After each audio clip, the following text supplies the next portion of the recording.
Црвенкапа. Еднаш, многу одамна, се живееше едно малечко девојче. Девојчето секогаш на себе ја носеше својата црвена наметка со капа, па затоа сите ја викаа Црвенкапа. Црвенкапа ја повика својата мајка. Молам, мамичке, одговори Црвенкапа. Дали би сакала да одиш кај баба ти во шумата да ја однесеш храна и топли колачи? Ох, да, секако, мамичке.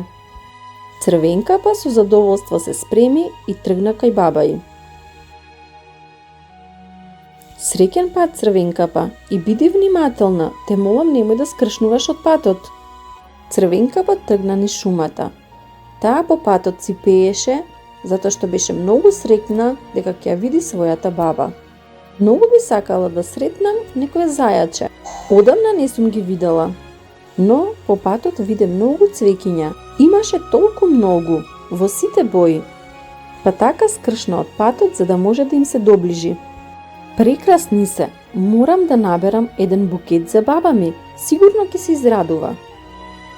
Почна да бере од цвеќињата, за да направи убав букет за баба ѝ. Така берејќи и се слушна некој чуден звук.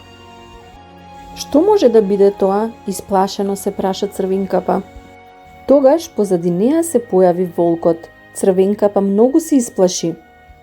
Толку многу што се исплаши ја фрли корпата на земја. Волкот почна да ги собира работите во кошницата, а потоа и ја подаде на Црвенкапа. Црвенкапа беше изненадена од добрата постапка на волкот. Потоа внимателно се приближи до волкот за да си ја земе кошницата. Ти благодарам. Каде одиш, малечко девојче? Одам кај баба ми, таа живее на крајот од шумата. Не се чувствува добро, па да ја посетам. Навистина? Да, но најпрво да го довршам убавиот букет за баба ми. Секако, сигурно многу ќе се израдува. Ти продолжи си по твојот пат, а јас морам да одам, имам нешто работа. Така, волкот скрои план како да стигне прв во куќата на баба и на Црвенкапа. Црвенкапа седна крај едно дрво и почна да плаче, затоа што свати дека се изгуби. Тогаш се појави ловџијата и ја праша: Што бараш овде, малечко девојче? Овде е многу опасно за тебе. Ловџијата почна да ја раскажува како со денови го бара лошиот волк.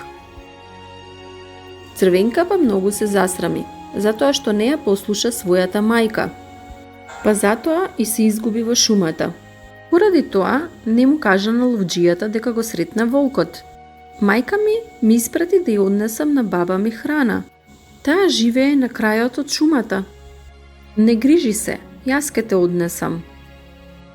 Па така тргнаа низ шумата. Додека тие пешачеа низ шумата, волкот веќе имаше план. Тој веќе беше пред куќата на баба ѝ, па потоа тропна. Се слушна гласот на бабата од внатре. Кој е? Волкот го преправи својот глас. Јас сум, твојата внукичка, Црвенкапа. Мајка ми ме испрати, ти носам храна и колачиња. Вратата е отворена, мила, влези, викна бабата. Волкот, задоволен од итрината, на брзина влезе низ вратата. Набрзо пред куќата пристигнаа Црвенкапа и ловџијата.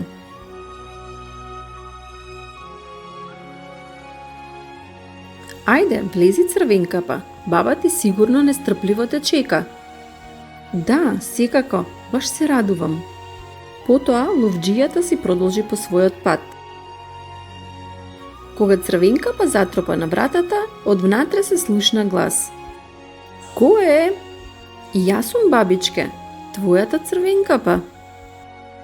Вратата е отворена, мила, можеш да влезеш. Гласот што ја одговори од внатре на Црвенкапа и беше чуден, како да не беше баба ѝ, но си помисли, можеби затоа што е болна, па сега ѝ е поинаков гласот. Сигурно кога ќе оздрави, ќе го има повторно прекрасниот глас. Црвенкапа влезе во куќата. На креветот лежеше волкот, облечен во лиштата на баба ѝ. Ги имаше ставено дури и очилата. Исто така ги имаше спуштено и завесите, за да биде внатре потемно, да не може Црвенкапа да го препознае. Потоа и се обрати на Црвенкапа. Ти благодарам, мила, што толку многу се грижиш и дојде до тука да ми донесеш храна. Сега те молам, приближи се за да можам да те гушнам да ти се заблагодарам. Ајде, мила, брзо, дојди баба да те гушне. Црвенкапа се приближи до креветот, ја остави кошничката на земја, но нешто и беше чудно. Баба ѝ изгледаше поинаку. Па ја праша: "Зошто, бабо, ти се толку долги рацете?" "За да можам поубаво да те гушнам." "А зошто ти се толку големи очите?" "За да можам поубаво да те видам." "Зошто ти се толку големи забите, бабо?" "За да можам поубаво да те изедам."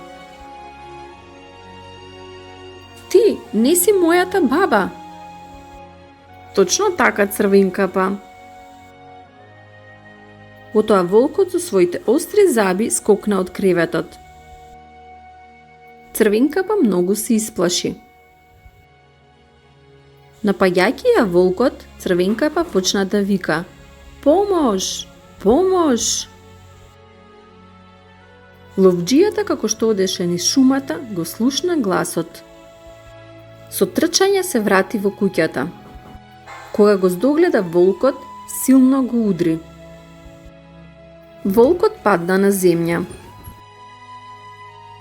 "Конечно си во моите раце, лош волку."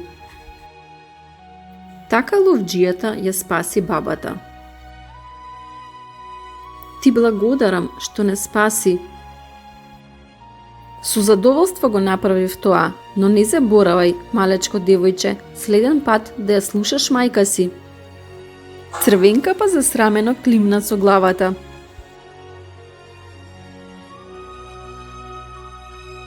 Потоа Црвенкапа и баба ѝ седнаа да пијат топол чај и да јадат колачиња. После долгиот разговор Црвенкапа требаше да се врати дома. Откако се збогуваат, Црвенкапа си тргна накај дома. Таа повторно низ шумата радосно подскокнуваше и си пееше: